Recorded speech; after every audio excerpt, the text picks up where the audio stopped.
everyone, and welcome to the Real Positive Girl podcast with me, Sabrina. This is the show that helps you become your best self, and today we're talking about how to stop stress in the moment, recovering from stressful experiences.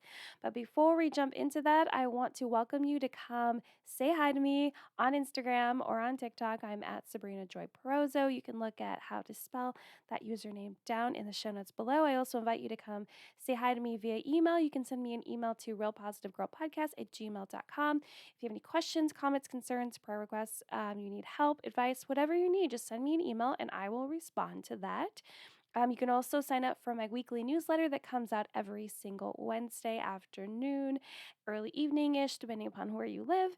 And let's see, what else is down there? There's all kinds of things down in the show notes for you to click on. Oh, there is an anonymous link for you to submit topic suggestions. If you prefer not to tell me directly, whether via social media or email, you can click on that link. Again, anonymous, for you to put suggestions on what I should talk about in a later podcast episode. So go ahead and check all of that out. I would be super happy if you did that. But let's just go ahead and jump into today's episode, which again is how to stop stress in the moment, recovering from stressful experiences. So stress. It's everyone's best friend, right? We all deal with stress in some capacity of our daily lives, and we handle it in like our own very specific ways. I'm sure that maybe you share a similar way with someone that you know in your life, and then there's ways where you are kind of on your own in the way that you do it, which is totally fine either way. I myself deal with stress by freaking out, sometimes having a panic attack, like a true real one, not like, people say they're having like it's a real panic attack where I'm just like, usually my panic attacks include like me being frozen, literally can't move. I feel like I am like a statue. I am all in my head. I feel like I just want to run away, but I can't. That's my panic attack. And or like allowing my emotions to like bubble up and explode at the height of everything happening, which causes a big mess, both emotionally, sometimes physically, with my family members, friends, any like relationships or other things that are going on. It just kind of like it makes a blast and it makes waves over everything that's happening in my life. Well, at least like this is what happens like when I don't take a breath before considering the best way to respond to the situation. So if I let myself just like run on autopilot for how to respond in a situation that has stress or any sort of like deep, intense emotional trigger that may happen, like it's usually not the way that I want it to come out. And it's so easy just to allow stress to creep into our lives because sometimes we don't think it's stress that is grabbing a hold of us, right? We think it's just like a tiny bit of anxiety or maybe a little overwhelm or a temporary heightened emotion that will resolve itself shortly once everything gets under control, right? We're just like, oh, it's going to be totally fine. Like, no one needs to worry. Let's keep it chill. But then things continue to spiral out of control.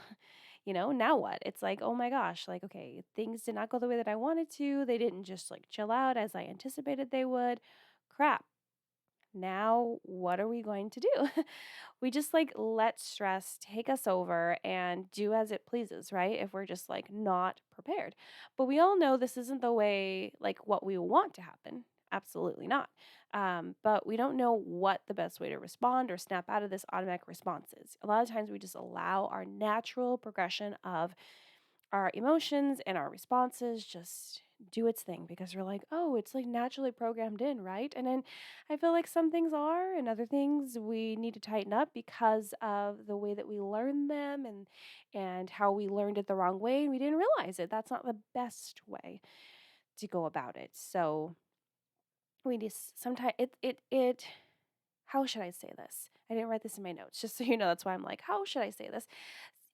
It's helpful to reevaluate the way that you're responding to different situations and experiences to see if you can get a better outcome with a different response. I don't think it's a bad thing to do that, and I don't think it necessarily indicates that you're doing something wrong. It's just you being self-aware and understanding there might be a better way. It's like with anything. There might be a better way for you to accomplish this task or to explain something to someone or a better way to drive to work. Like if you don't work from home, or a better way to schedule your day. So it's just like that. So I don't want you to feel any sort of shame in regards to reconsidering a better way for you to respond in these kind of experiences. When we start to experience stress, our bestie, we can feel it emotionally and physically, which I'm sure that you have experienced some of these, maybe all of these, or maybe some that I haven't even like listed here. This is just like a brief list. Our breathing and our heart rate changes, our vision might distort. Sometimes it happens to people, you kind of have like tunnel vision, kind of like blocking out what's happening around you, and you have like one specific way of seeing what's happening. And we can even experience like headaches, muscle tension, or even exhaustion, where it's just like the stress is causing us to feel so tired that we don't even feel like we could even handle what's happening right now. And emotionally, we could slide into a panic attack, like I mentioned. For me, that definitely happens. Possible depression, sadness. I'm not saying depression and sadness are the same thing, just so you know. It's like depression, possible sadness, or even irritability. Like these are just to name a few.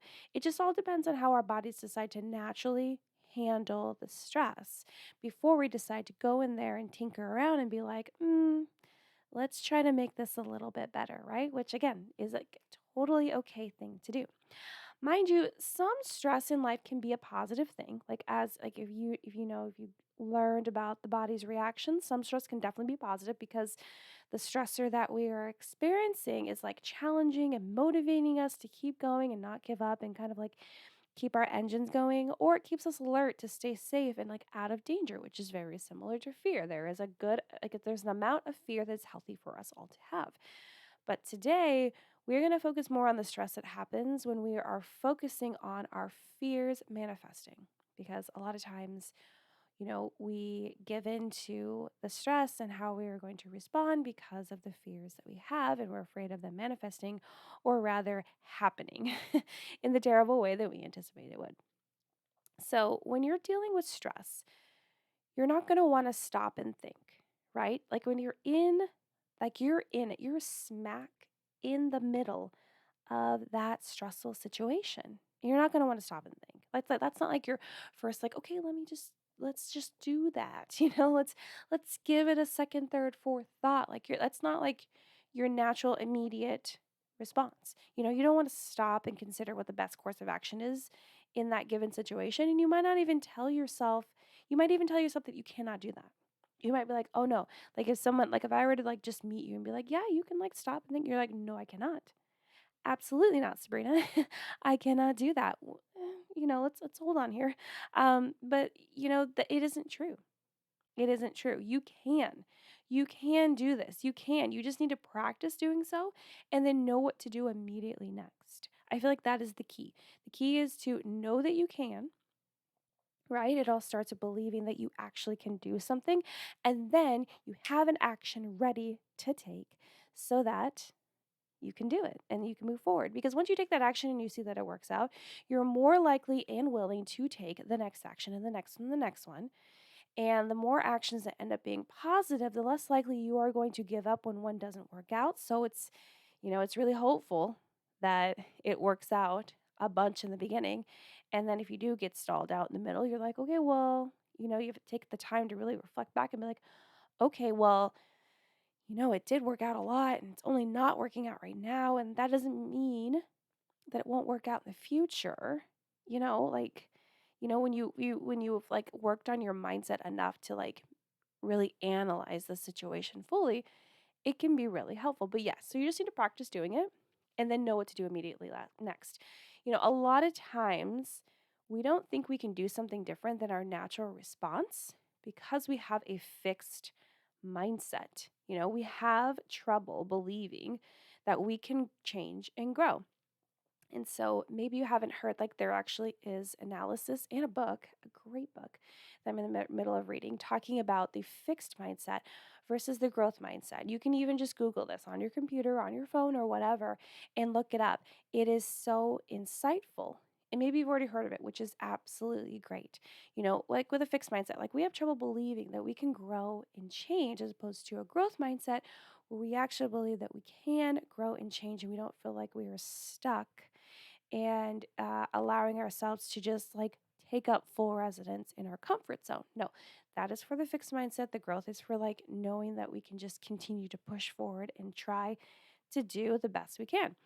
And, like as far as like a fixed mindset, maybe this is because of failing to do so in the past, of like, if you're afraid that you won't be able to grow and change. So maybe it's because you failed to do so in the past, or someone told you that you wouldn't be able to change, right? They're like, oh, you will never be able to become better. Oh, you'll never be able to do this, that, and the other. And you are just terrible, awful, blah, blah, blah. All the negative crap that people love to sling at us because they're having their insecurities full on display that day. Isn't that great for us? It's great. But yeah, so you won't like, so someone will tell you that, or you're fearful,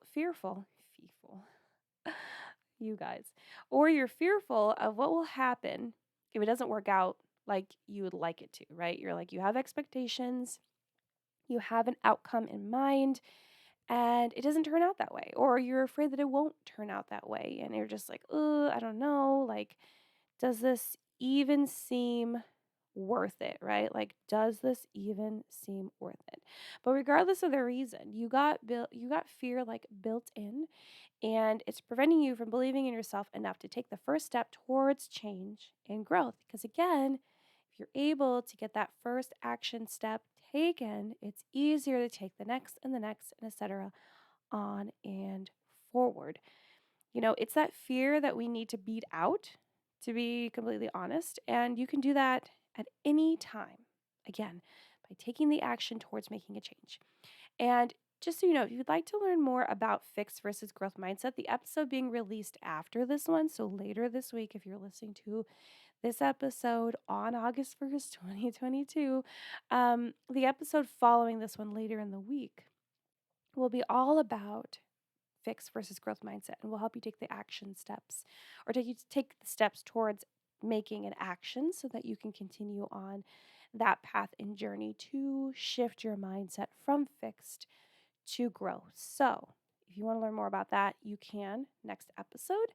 Um, Honestly, to be totally honest, I thought that I had already done like an episode on it, and I may have done an episode where I briefly spoke about it, but I haven't broken it down. I think it'll be helpful. So, anyway, that's why it's going to come next. 'Cause I'm like, okay, great, beautiful transition. So, anyway, but yeah, so a lot of times we don't think that we can change.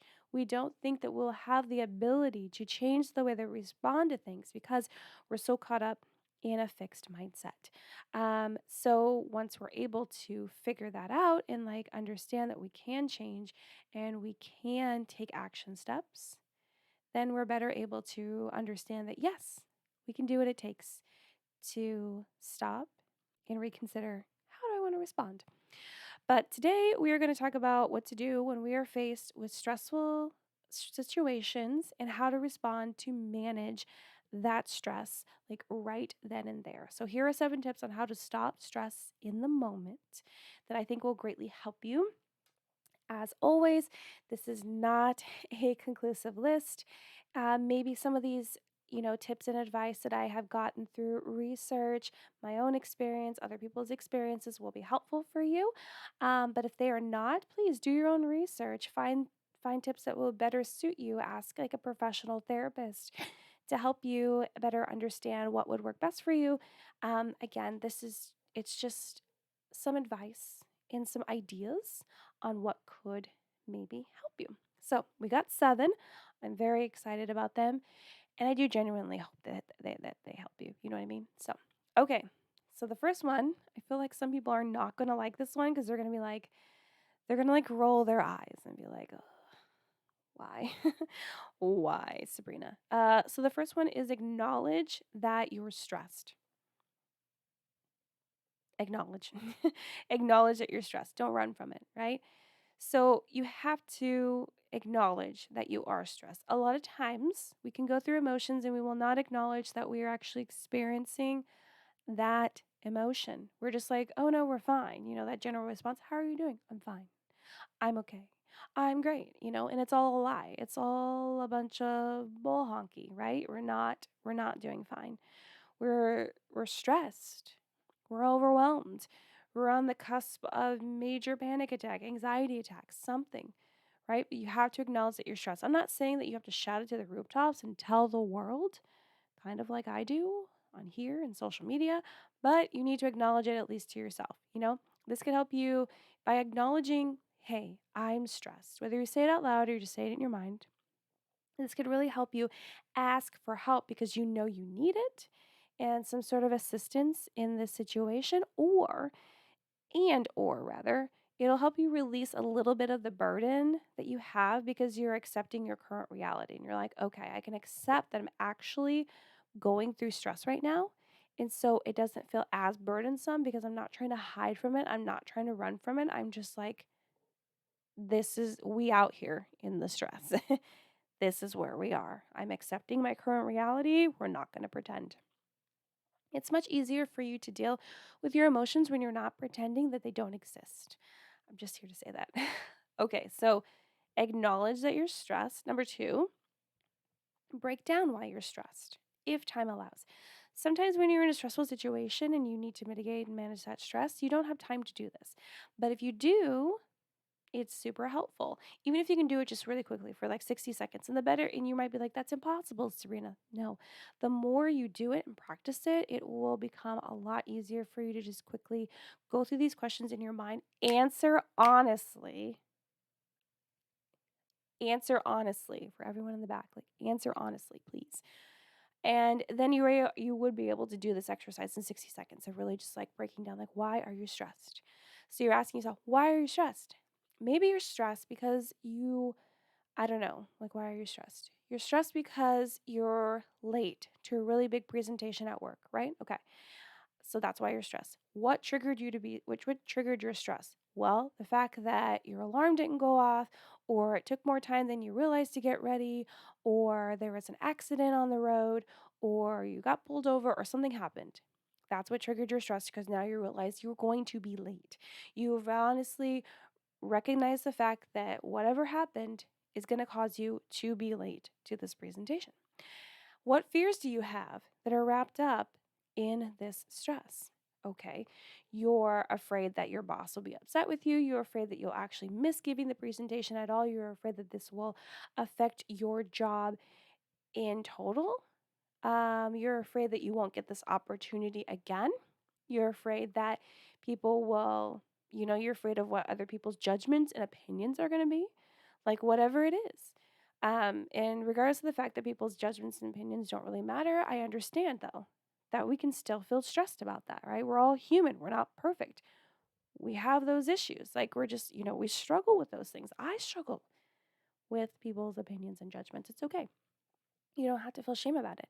But yeah, so break down why you're stressed if your time allows. And I'm telling you, the more that you do this, the quicker you'll be able to be like identify all of these things. And it kind of just like, brings it all to light. And you're kind of like, okay, this is what's going on. I'm not like, I don't know, or trying to like, feel overwhelmed and I'm not sure why. And then you're not even able to come up with any sort of action steps, problem solving steps to take to like move past this stress, right? Because if you don't know why or what's happening and what caused it or what triggered it to have you respond in the way that you did, then you can't do anything to change it or move forward or whatever. No action steps can really be taken, none that will actually help. So, yeah, break down why you're stressed. If time allows, try to see if you can make time allow it. And the more that you do, the easier it'll be to do this. Okay, number three. Number three is a classic. I had to throw it in because we're talking about dealing with stress in the moment, not like how to prevent stress or like, you had a stressful day and what to do afterwards. No, we're talking about like you're in the thick of it, my friend. So, number three is try breathing exercises or counting up and down. So I would say that the one that works best for me, I put both because, it just depends on what you prefer, is probably breathing exercises. And like, I don't do them like the way that you're supposed to do them. So I do encourage you to look that up. online, I'm telling you, because I will literally just take like a deep breath and then I will hold it at the top of that breath for like 5 seconds and then I'll let it go. And I know there's some sort of thing where you're supposed to do like 4 and 3 and 2 or whatever's. Again, look that up. I don't know the exact like counts and stuff, but for me, for me, for me, I will like breathe in, count to five. I count to five there, and then I will release it. And I'll do that a couple times, and then I'm able to, I feel like there's a little bit of clarity that I gain in that. If that doesn't work for you, you can count in your mind or even out loud if you need to. You can count to 10, count up to 10, or count down from 10, or count down from 20, or whatever the number is that will help you the best because it allows you to bring more of the situation into focus and not react. You know, you know how I talk about how response versus reactions. We do not want to react because when we react, we're acting on emotion, raw emotion. We're just allowing that to control the situation. When in reality, we need to respond, which means you have to take a beat and be like, okay, what should I actually do here? What is the appropriate response? How will I do something I won't regret? How will I do something that will best serve me in this situation or other people if it warrants that? To actually bring this situation experience to the next step that needs to get any more neutral, positive, whatever your desire is, situation than where you are right now. So, breathing exercises or counting up and down to whatever number you prefer, it just gives your brain more time to be like, okay, what should we do here to not make this situation worse? That is what you're practicing. Okay, number four. Number four, again, out of seven, is take a break if you can. If you can. So, this is actually a tactic that's used in my house a lot. And it's mostly like if you're in like a stressful conversation with someone, you will often be like, I need a break. I need to take a break. Or you're dealing with something stressful, like, my husband and I both work from home. So, if we're dealing with stress, a lot of times we'll try to take a break from that stress. Or if we're dealing with a stressful conversation with each other or whatever, we will want to take a break. Or if we're trying to do something around the house because we're not very handy people, and it's becomes stressful or something stressful happens, we will take a break. So take a break if you can. Take a walk to have more time to consider what the next action should be, or even sleep on it if you can. I understand that most stressful situations that you're in the middle of, you're not really going to be able to like sleep on it unless it's like a stressful decision that you have to make. Like you're like, oh my gosh, both of these options are super stressful. I have to pick one. One of them is going to be my reality. I don't know what to do. Maybe you can sleep on that. But regardless, you can take a break, even if it's just like a 1 minute break where you're just like stepping away from the experience, stepping away from whatever is happening and being like, okay, how can I make this like more neutralized, like not so up here and more in the middle or even lower than that for me to actually deal with this situation. What will help you to feel more calm? What will help you to feel more clear on what needs to happen next and what will make you personally feel better? And maybe others if that is what the situation warrants, if they need to be taken care of or considered as well. Okay, number five. Number five is to lean into compassion, not cruelty towards yourself. I just have to say that I know it's not like traditional alliteration, but I did want to like have compassion and cruelty, and I was really proud of myself. I was like, oh yeah, perfect. Super random. These are the things I like consider when I'm doing my writing. Like if it doesn't work out, then it doesn't work out, but it did work out this time.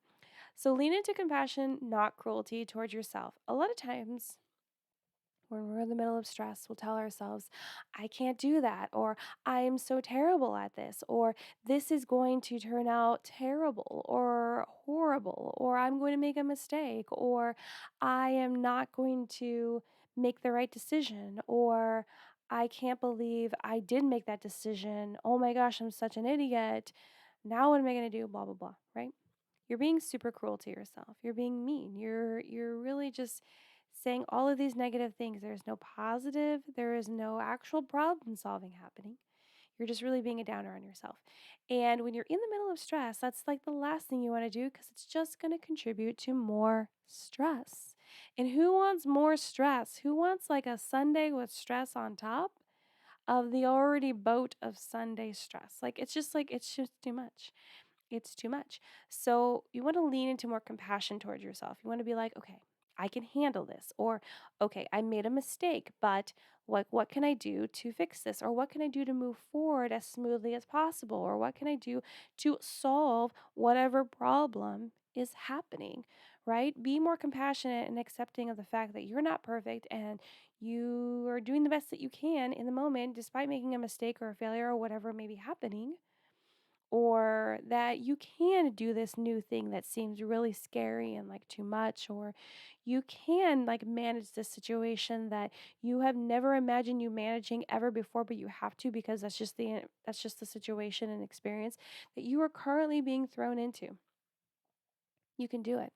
So lean more into like compassion towards yourself rather than being cruel to yourself and talking negatively with that negative self-talk that doesn't really help anything and honestly just makes everything worse. I know it's easier to lean into negativity than it is for positivity or neutrality, but we need to make that a better practice. And I say neutrality because sometimes people have these negative connotations of positivity, or they struggle with knowing the difference between positivity and toxic positivity. So even if you want to just be like more neutral, where it's just like chill, middle ground, that's still better than negativity. I'm telling you. So lean into compassion, not cruelty towards yourself. Number 6 out of 7, find a new perspective. Find a new perspective. You're probably like, Sabrina, how the heck am I going to do that? So, find a new perspective. If you're able and time allows, of course, ask someone if you can share, someone you trust.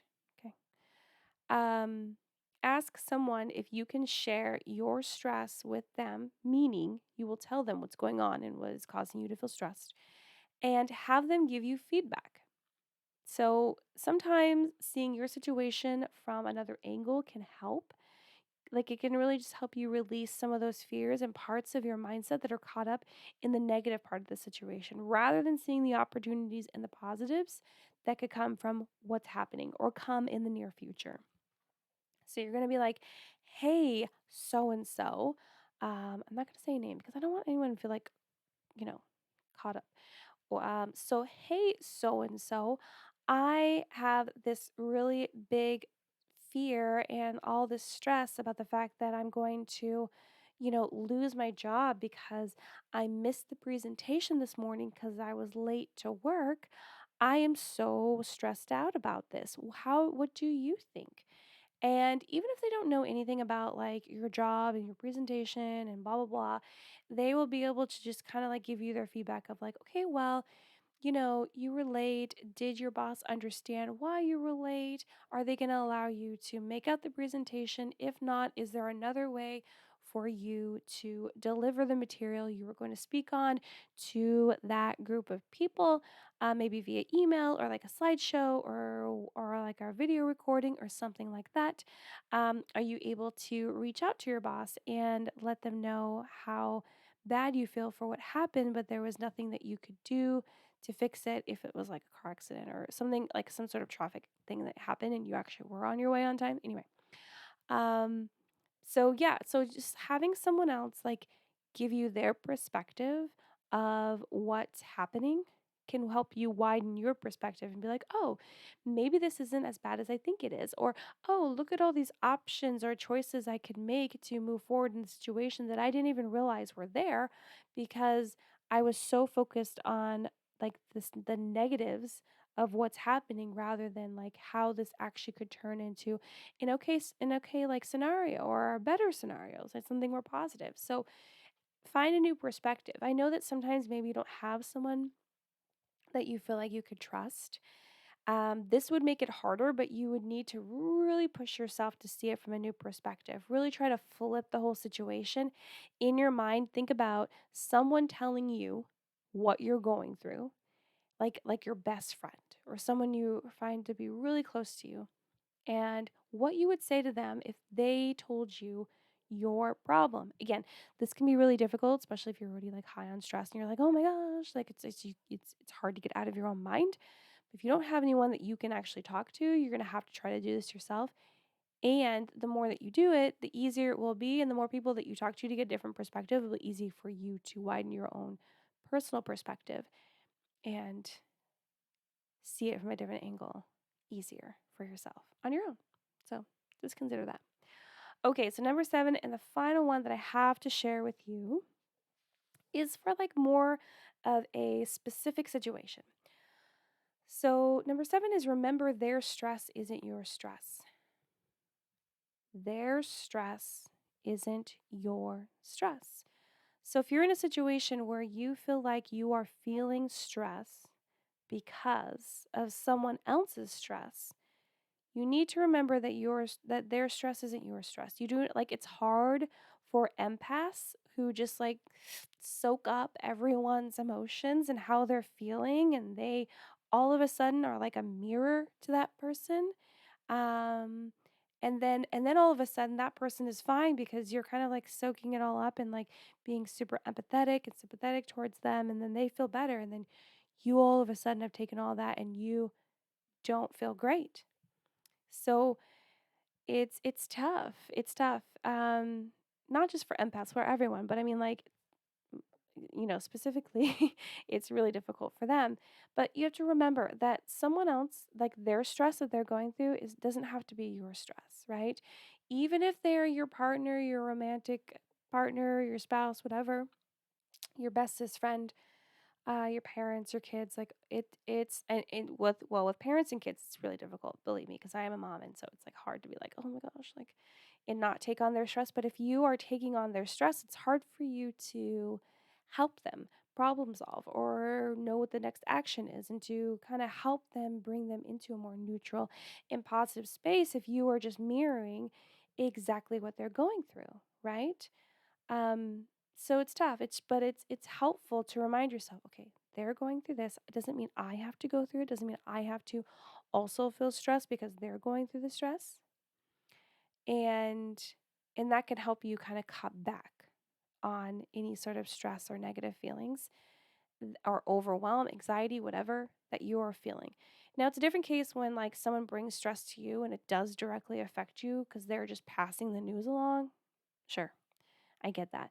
But like I said, this is where a very specialized, specific kind of scenario where someone is just sharing with you what they're going through or what's happening. And you have to remember that you can keep that emotional boundary distance to not just immediately be stressed because they're stressed. Actually, if you were able to embody like calmness, confidence, understanding, that could help them better, like, manage their own stress and maybe mirror what you're giving out rather than the other way around. So, but I found it, even though it's like a very specific situation, I thought it would be very helpful and important to share it with you. So I had to throw it in. But that's it. That is all 7 tips that I have for you in regards to how to manage and stop stress in the moment. So thank you so much for listening to the Real Positive Girl podcast. Again, with me, Sabrina. I appreciate you listening, downloading, sharing the show. You guys are absolutely fantastic.